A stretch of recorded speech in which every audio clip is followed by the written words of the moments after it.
Hello बच्चों, चलिए प्रश्न देखते हैं। निम्नलिखित में से कौन सा बाह्य स्थानीय संरक्षण में नहीं आता है? तो चलिए देखते हैं। तो सबसे पहले इससे संबंधित हम लोग मुख्य अवधारणा देख लेते हैं। मुख्य अवधारणा, तो चूंकि यहाँ पर जो पूछा गया है वो बाह्य स्थानीय संरक्षण के बारे में पूछा गया है। बाह्य स्थानीय संरक्षण, तो यह जो है जीवों के संरक्षण, जीवों के संरक्षण का स्थल है, जिसमें संकटग्रस्त जीवों को उनके प्राकृतिक आवास से, उनके प्राकृतिक आवास से कृत्रिम आवास में लाकर उनका संरक्षण, पोषण, प्रजनन आदि कराया जाता है।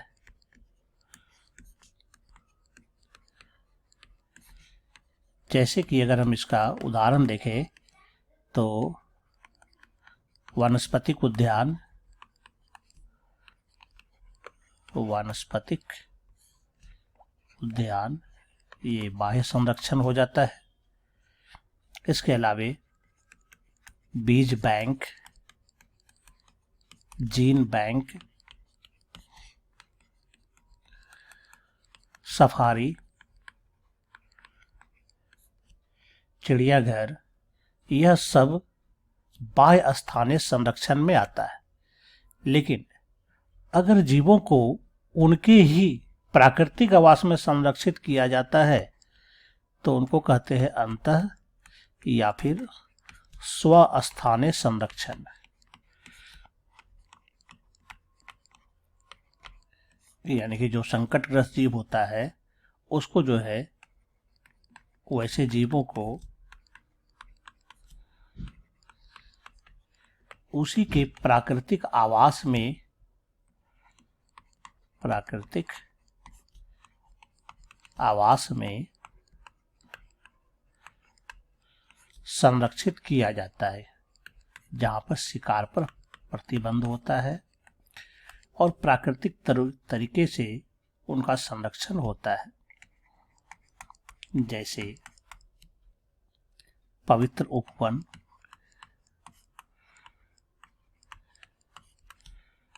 अभयारण्य, राष्ट्रीय पार्क, यह सब स्वस्थानीय संरक्षण कहलाता है। चलिए विकल्प में देखते हैं। पहला कहता है वानस्पतिक उद्यान, तो क्या ये बाह्य स्थानीय संरक्षण में नहीं आता है? तो बिल्कुल आता है।